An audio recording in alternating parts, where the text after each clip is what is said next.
right, everybody, thank you so much for watching Fusion Friday. I hope you all enjoyed seeing my friend Ryan Flynn just kill it on that track. I met Ryan via Instagram. I don't even know how I came across him. I was just scrolling through some drum videos or something one day, and he came up, and I was like, this guy is incredible.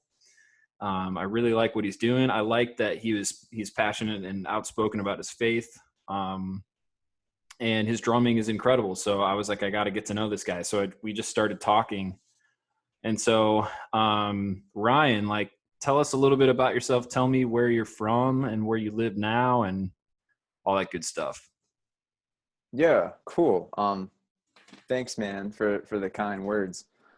I was born in Naples, Florida. Grew up in the Smoky Mountains in a little town called Walland, about an hour south of Knoxville, Tennessee, which is where I live now. 23, started playing drums when I was about 11, started practicing when I was 18. Went to school for music for a little while, spent some time at Belmont University in Nashville and their commercial percussion program. My intention was to go on and get my master's, but one summer I came home from school and long story short, felt like maybe I wasn't supposed to go back, and started praying about it, and really just felt like the Lord was saying, yo, you learned what you needed.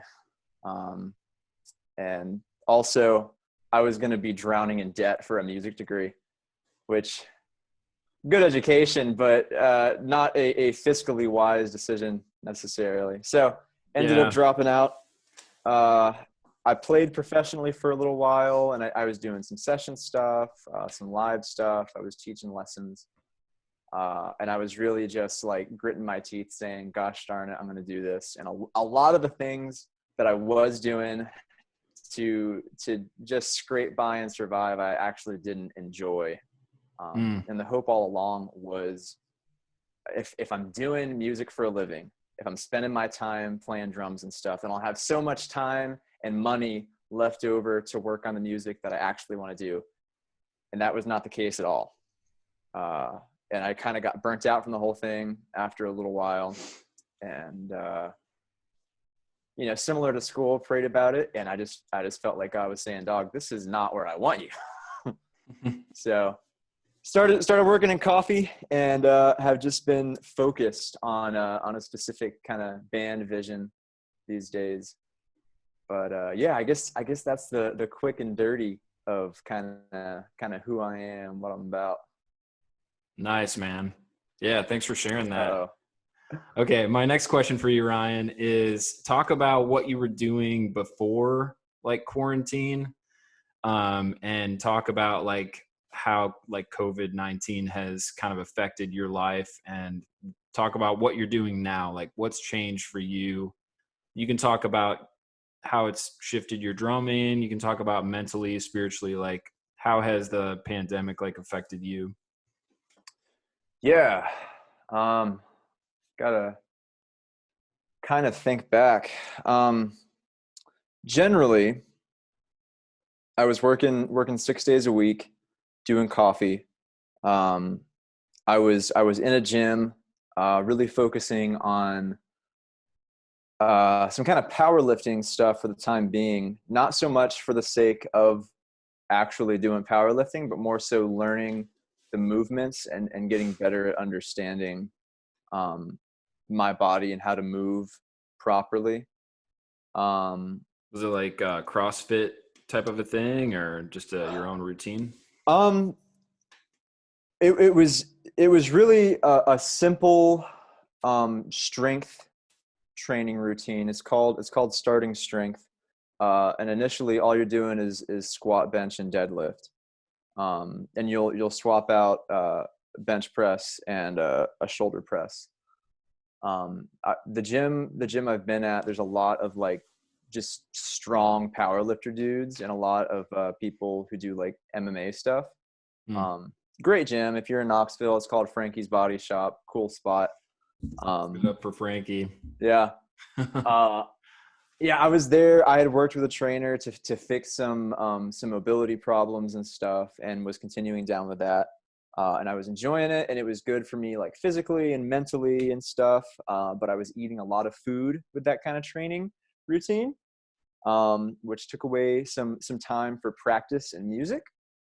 I was still practicing. I was getting, on average, about 2 hours a day after everything was said and done. If I budgeted my time just right, I could get 4 a day, um, which was adequate. I mean, two worked, four or more was ideal. Going into quarantine, I was like, dog, we're gonna get some work done. Like, I'm gonna be in the house with my drum set. I have pretty regularly gotten 6 or more hours of practice a day, and it'll be an 8 or more hour day, but it's like I'll set a timer for 20 minutes, focus really intently on one thing. Let's say it's a coordination exercise or something that I'm doing. I'll do that for 20 minutes, timer goes off, I stop, I write down in my journal the parameters and stuff.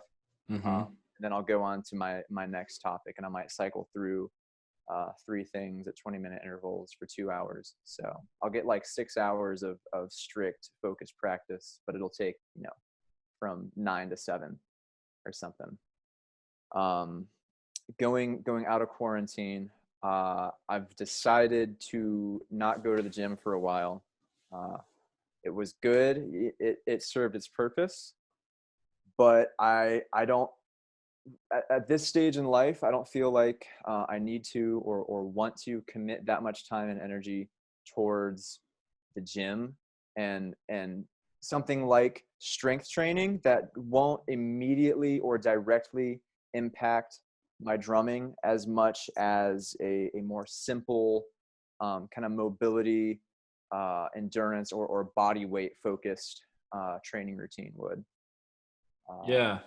I kind of look at working out as a way to keep your mind, kind of like keeping your mind mentally tough, Mhm. you know? But like, with going to the gym, you have to have like a goal, like Yeah. what's the goal? Is it to, I don't know, bench press X amount of weights, kind of a thing. But if your main goal is your chops on the drumming, I can see why you would make that sacrifice, as long as exercise remains in your life. But the thing, like for me, like drumming for me is exercise, For sure. So like I can imagine practicing 6 hours a day, you're burning a lot of calories, Um, do you feel like, you are like, Yeah. Initially, like not being in the gym, I was like, oh, dude, I can just play drums more and eat less. But then after a week or so of adjusting to the longer practice day and stuff, I found that eating less, I started to really kind of starve myself. And obviously I mean, not starving, but I was certainly in a caloric deficit, and like physically I could feel it. I was like, oh, I'm hungry. But mentally, I began to be a little cloudy, and kind of, there was some brain fog, and I just didn't have as much mental energy either. mm, So staying fueled, man, eating good and eating enough uh, seems to be pretty important for doing anything at a high level. yeah, food definitely impacts like how you feel. And, I've had a couple days where like, I've been really motivated, and then I'll eat like a giant sandwich or something, or I'll eat like a big plate of spaghetti and it'll just shut my whole body down. And I'm like, why did I do that? Like, that is not, so I have to be more careful about the things I eat. But it's amazing. I think it's great that you're working through that stuff, man, and you're thinking about that and you consider that. And to me, that shows that you're really committed to this thing, because a lot of people will say that, oh yeah, I'm super committed to music, but then they make all of these decisions, you know, drugs, alcohol, you name it, messing around with girls and stuff. Mm-hmm. They'll do all these things that sort of contradict the thing that they want. So one of the things I like about you is that you're creating a lifestyle so that you can like achieve a lot with drumming, you know, and that's why I like working with you, you know, and I really admire that. Thanks, So man. so that's cool. So real Thanks. quick, like what got you interested in drumming initially? Like why did you start drumming? And then maybe talk about some of your early influences, like from when you first started to, and then some of the cats that you're really into right now. Yeah. Um, if if you were to ask my mom a similar question, like, because she can recall my earlier years better than I can, right? If you said, "Oh yeah, did you know Ryan was musical from a young age or something?" Um, Dude, you can tell us if you're a Skillet fan. That's cool. there was I'm a Skillet fan, by the way. Everybody, the not secret's out. not to knock them, the secret's out. There was a period of time where my mom was like, "All right, if you're gonna listen to heavy music, like here's some Christian stuff." And I think I saw them with Flyleaf and some other Oh cats heck yeah, I dude! think it was Hearts on Fire is the name of the The convention or fest, whatever. Yeah, dude. So quick story. I don't mean to cut you off, but you're good.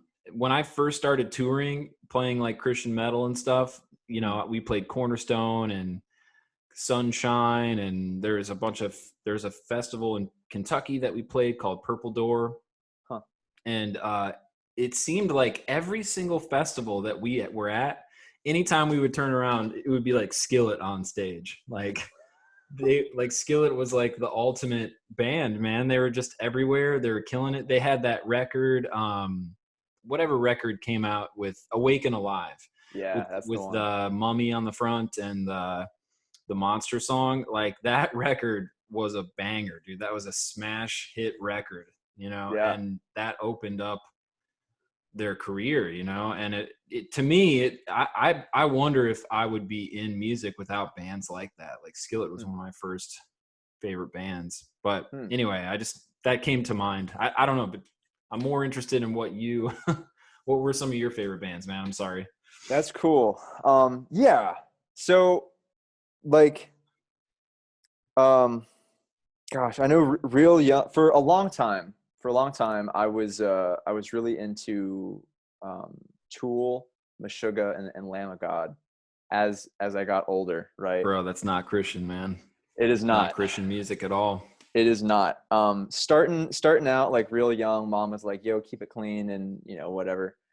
When I got older, I stepped away from whatever faith I had, Mm. um, and I was angry and hurt and all kinds of things, and that's a separate conversation. But so I How old were listened. you when that happened? Um,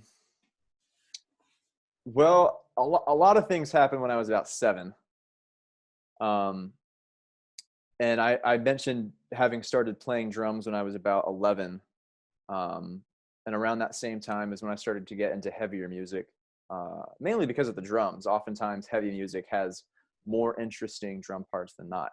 So does jazz and hip hop. And I mean, good music is good music, but I was into heavy stuff.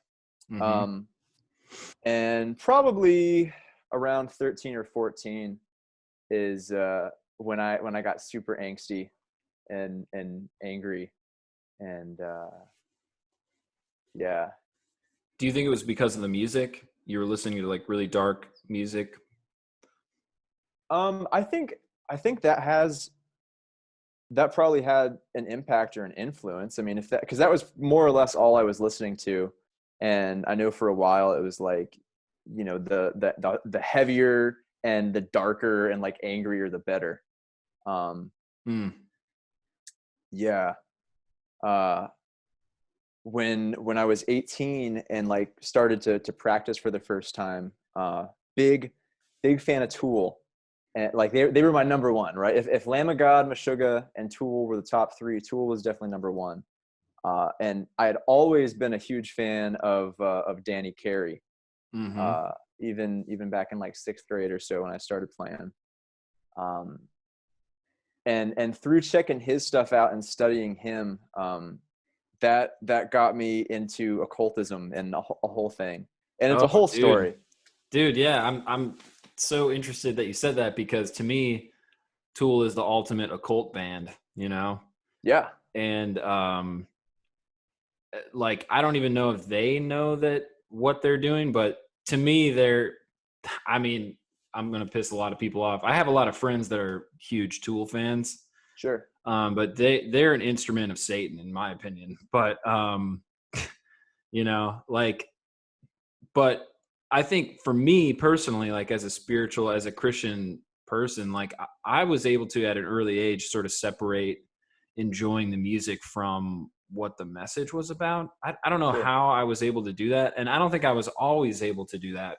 Hmm. But I got really into heavy music from an early age, but luckily I was able to find some good like I I was able to find Christian metal, you know, and X-Toll still to this day is like one of my main influences, Yeah, not so much in like a musical or writing style, but in terms of like being outspoken about your faith, but also being really excellent at music and at your instrument and actually hmm, writing good music, you know?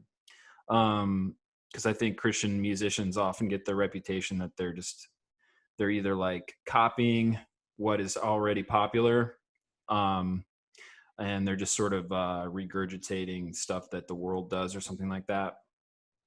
But yeah, Extol to me was like an entirely unique band, um, because they mixed a bunch. You know, they were progressive but also black metal and also death metal. You know, and also symphonic, and they had all this really interesting things happening in their music. So to me, that was the first actual metal band that I got into. You know, hmm, um, but with Tool, I think the imagery, especially because of the particular artists that they've been working with uh, throughout their career. Almost every album cover is done by this particular Alex Gray. artist, Alex Gray, who is very tied in with the occult. And if you look at some of the performance art stuff that he and his wife does, it's pretty borderline satanic ritual stuff, you know. And I don't For think a sure. lot of people consider that. I don't know how you can watch that and not be spiritually alarmed, or like maybe some people are really curious about stuff like that. um and I don't know, like what are your thoughts on that kind of stuff, man? Like, Um, I mean, I will say, musically, Tool does well. Obviously, right? However, I do think at least, I would imagine all of them, but specifically, Danny Carey, I know is like super into like Masonic ritualistic stuff and occult topics, and I would argue that Maynard is as well. I can't speak for the other guys because I've not looked into them as much. yeah. Um, Yeah, like real quick, like the thought that I have is like how else would a band that writes repetitive, you know, riffs in 7/8 time with honestly like monotonous vocals, how else would a band like that become one of the most popular rock bands and metal bands in the whole world without any type of demonic or spiritual forces working for them? yeah. That's the question that I would put out there. Like, how do you explain that? You know, Well, because I yeah. think they fucking suck, you know. But that's just my, you know, I just Sure. don't think there's anything interesting in their lyrics, in their, I think the rhythm is cool. I think the drumming is excellent. Um, but if I have to listen to one more delay bass riff, I'm gonna, I'm gonna lose my mind, you Sure. know, like, Yeah. and that's my opinion. Okay. Yeah. Yeah. Stated. Anybody else can think what they want about Tool, but I just think if I have to listen to Maynard whine one more terrible, like vocal melody or lack thereof vocal melody over some kind of droning riff, I'm gonna lose my mind. I tried to listen to the new album and I made it about like 4 tracks in, and I was like, this is literally doing nothing for me mentally, spiritually, or musically, you Hmm. know? So that's Yeah. where I'm at with it. Yeah. Maybe you're at a different place, Ryan, and I'm sorry if I hijacked your Tool conversation. No, you're good, dog. I honestly haven't heard the new album. And a buddy of mine pointed out to me in the past few months that most of the time when I listen to music, I historically focused on drums more than anything else, and everything else kind of goes to the wayside. Uh, so yeah, but it's dark. They're doing their thing, and I'm not into it anymore. And yeah. But nowadays, you would ask like some previous influences, and now some stuff I'm into. When I was at Belmont, I got really into a drummer named Simon Phillips. Oh yeah, dude. You know Simon Yeah. Phillips? Oh, Yeah, huge fan. yeah. Huge So fan. he's a great session player. His solo or self-titled or whatever jazz fusion stuff is killer.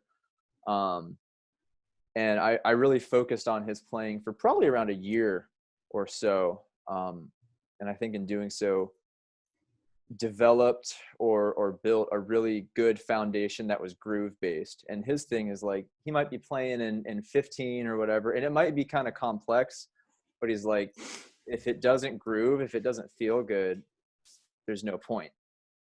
Right.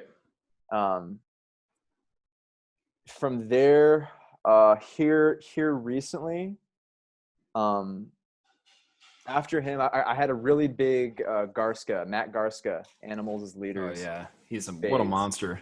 Yeah, he's incredible, What and an I'm animal. still a huge fan. An animal indeed. Still a huge fan of his. Enjoy his work and his approach to things. Um, and then just recently, it seems like me and the rest of all the drummers I'm connected with on Instagram are all into Virgil Donati. Oh, dude. Finally people are like digging on Virgil, you know? Yeah, man. He's been my favorite drummer for such a long time. And you mentioned Simon Phillips, and some of my favorite progressive music is Planet X, Mm-hmm. which is all Virgil Donati. Mm-hmm. And then Derek Sherinian, he has like this string of solo albums where he features different drummers. One of the main guys that he features is Simon Phillips, Huh. and Simon is incredible, like on those records. So if you haven't checked those out, you got to check out Derek Sherinian. Derek Sherinian was he played keyboards in the mid '90s for Dream Theater for like one album, I think, and then toured for a minute with them. And those are some of my favorite keyboard sounds in the history of like rock and roll metal keyboards is Derek Sherinian, who now plays for Sons of Apollo. Yeah. With Mike Portnoy on drums and stuff, and Billy Sheehan and Bumblefoot and all those crazy guys. Killers. Those are some of my favorite musicians. And Virgil, I was first exposed to him when I was in high school, and one of my drummer buddies, Mikey Mosel, um, he had this like Virgil like Donati DVD it might have even been a VHS, but like very grainy, very 90s, heavy Australian accents, and just watching that dude play, it's so inspiring because he leaves nothing on the table. He really goes for it, you know. And that's the kind of drumming that I'm into, is guys that are really like physically like involved with the instrument, Yeah. people like Gary Husband and Virgil and Thomas Pridgeon, Marco Miniman. Gosh, yeah. Anyway, I could go on and on, man. There's a lot of great players out there. Yeah. So Simon Yeah. was your guy, huh? For a while, just really focused on development of groove and feel. I think when I was at Belmont, I remember a conversation with one of my buddies. I believe his name was Andrew. About we were kind of comparing Belmont and Berkeley, and it's like you see a lot of cats coming out of Berkeley with crazy chops. And as I reflected on this, it makes sense, especially with Belmont being in Nashville, and I think perhaps being more focused on working in the Nashville scene, It really does seem like Belmont has a greater focus on groove and feel. Not that Berkeley doesn't, not that they don't teach those things and musicality, but in it also in my brief year at Belmont, it really seemed like the focus is on like, okay, simple is I won't say simple is better. The focus was always on feel, right? So I learned that through Simon, and then here lately have really been focusing more on pattern and vocabulary development, a la Matt Garska, Virgil Donati. There's this guy I follow on Instagram in North Carolina named Jonathan Green, and great player. I think he focuses more on jazz than anything, but he has this thing that he calls a rhythmic cheat sheet, where he has patterns that he uses, his own personal kind of vocabulary, ranging from, I think he starts at 3/16 notes, all the way to a 15/16 note pattern. And I mean, the subdivision is relative and subjective, but I've taken this idea and I'm working on something that I call rhythmic fractals, relating it to mathematic fractal patterns, which are really just an endless combination of numbers, of numeric patterns, right? But it's organized chaos. So it's endless, but there's still an organization happening, and running through all these different combinations and ways to apply them and put them, apply them musically and in different scenarios. So for instance, one thing is like, I've been working on this 3/5 pattern where I'll put 5 on my feet, just a double bass, like 1 2 3 4 1 2 3 4 1 2 3 4, and then a 3 pattern of 1 2 3 1 2 3 1 2 3 1 2 3 against each other. And so initially, I keep it in 4/4 because that's the most common meter for the sense of this, or the application of this exercise. And I'll do it in 16th notes. I'll get comfortable there.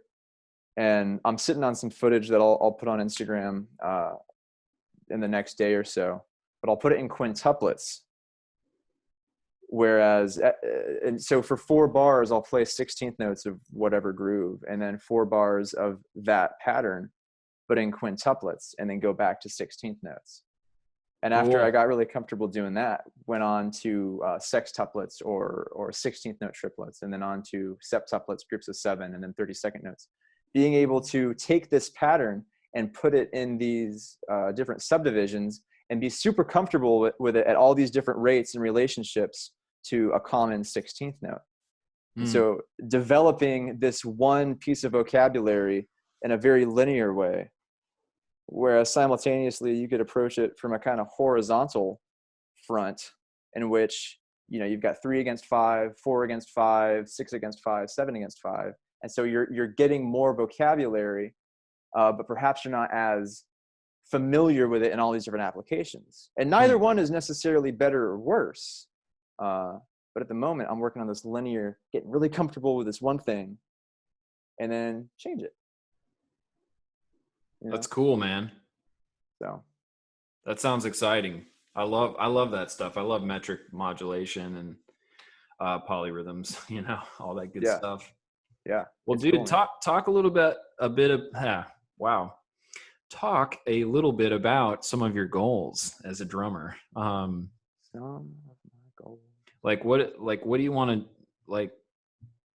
like you could talk about technical goals or something like that if you want, but you could just talk about, you know, what are some of your goals as a musician? Yeah. Like, what do you see yourself doing in 5 years? Yeah. Really, I mean, ultimately the biggest goal that is the whole what and the whole why, that then dictates the smaller things and the details, is just glorifying Jesus through the gifts I've been given. Like that's like A to B, starting point to here's where I'm trying to get. It's glorify Jesus. Now, the way that I get there, we've talked about this a little bit. You know, he's given me this vision for a band doing progressive music and making really cool, interesting stuff for everybody. It's not Christian music per se, but you know, I'm a Christian. We're Christians making music, and it's glorifying God. That I've learned is really my one specific goal in relation to glorifying Jesus, and you know, musically and stuff. There's an interest in doing some teaching. The rhythmic fractal thing I mentioned, I'm developing that as like a pedagogic system. There's an interest in administering that and teaching people, but that's not the immediate goal for me. There's an interest in perhaps, you know, doing some session work, and I've, you know, talked to folks about doing some jazz gigs around town and so on and so forth. And those are all interesting, but it's not the goal.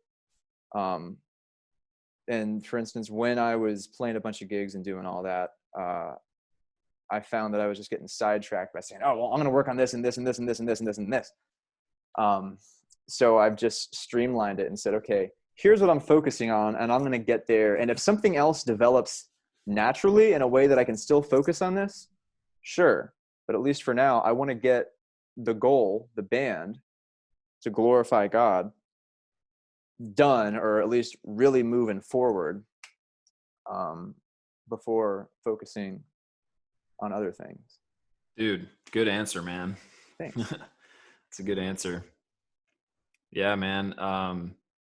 Yeah, that's something that I've had to come to terms with too, you know, like there's all these things that I want to do. There's all this external stuff that I focus on, but if I don't have the spiritual, you know, direction from, you know, who I believe to be the creator of the universe and the world, Jesus Christ, you know, if I don't have that direction in my life, it's really easy for me to get sidetracked, you know. And yeah, that's something that's at my core as well, you know, and that's what dictates a lot of my decision making. Not all of it, unfortunately, but you know, I try to make that the focus of everything. But you've been a really cool person to start to collaborate with because because we share that bond, you know. Yeah. So yeah, man, really cool stuff, dude. Well, just real quick, talk about some musical projects that you're involved in, and then talk about how we can keep up with you and follow what you're doing on the internets. Yeah, musical projects. I've alluded to this band. We're called Uriah Gabriel.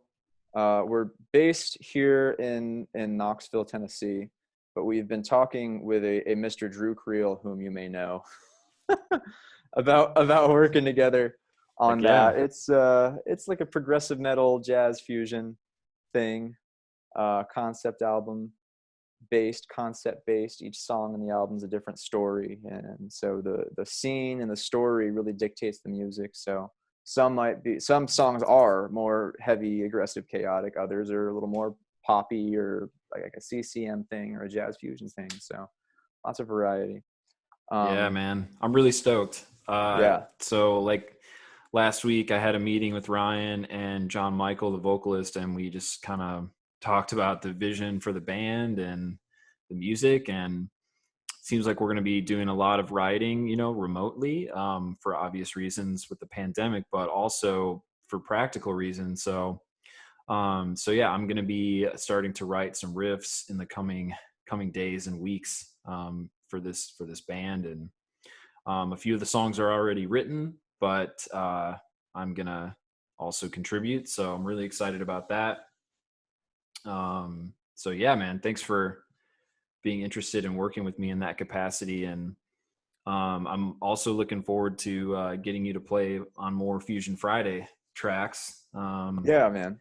Which I think will be really fun. And then I'm also working on a jazz fusion album that I've asked Ryan to potentially play on a couple of the songs. Yeah. and there's going to be some pretty amazing musicians featured on the album. Anthony Crawford has already played on one song, and I'm going to be reaching out to some other musicians here in the next couple weeks and months to play on that. And I'm really, really stoked. So, Yeah, man. well, where can we follow you, man? Do you have a Um, website or? my biggest outlet right now, for the time being, is just Instagram at Drum with Ryan. Catch me on there doing a Cool. little education, little sharing, little motivation, whatever strikes the fancy. Sweet. And I'll post links to Ryan and everything below. And we'll probably be discussing putting together a website for Uriah Gabriel and everything that's going on with that. So Definitely. well, dude, it's been great talking with you. And thank you so much for being on this really weird show that I have called Fusion Friday. Um, and I'm looking forward to hearing you play more and making music with you, man. Yeah, man. Thanks for having me. I'm excited to work some more and play. Awesome, dude. Stoked.